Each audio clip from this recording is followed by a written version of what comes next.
अब वह एक वकील बन गया है। Now he has turned an advocate. Now he has turned an advocate. अब वह एक डॉक्टर बन गया है। Now he has turned a doctor. Now he has turned a doctor.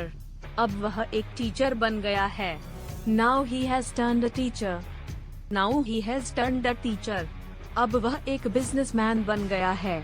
Now he has turned a businessman. Now he has turned a businessman. अब वह एक singer बन गया है। Now he has turned a singer.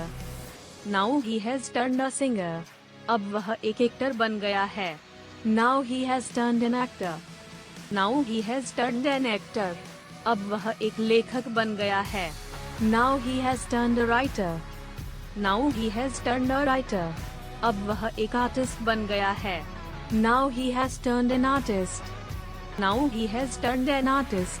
अब वह एक खिलाड़ी बन गया है। Now he has turned a player. Now he has turned a player.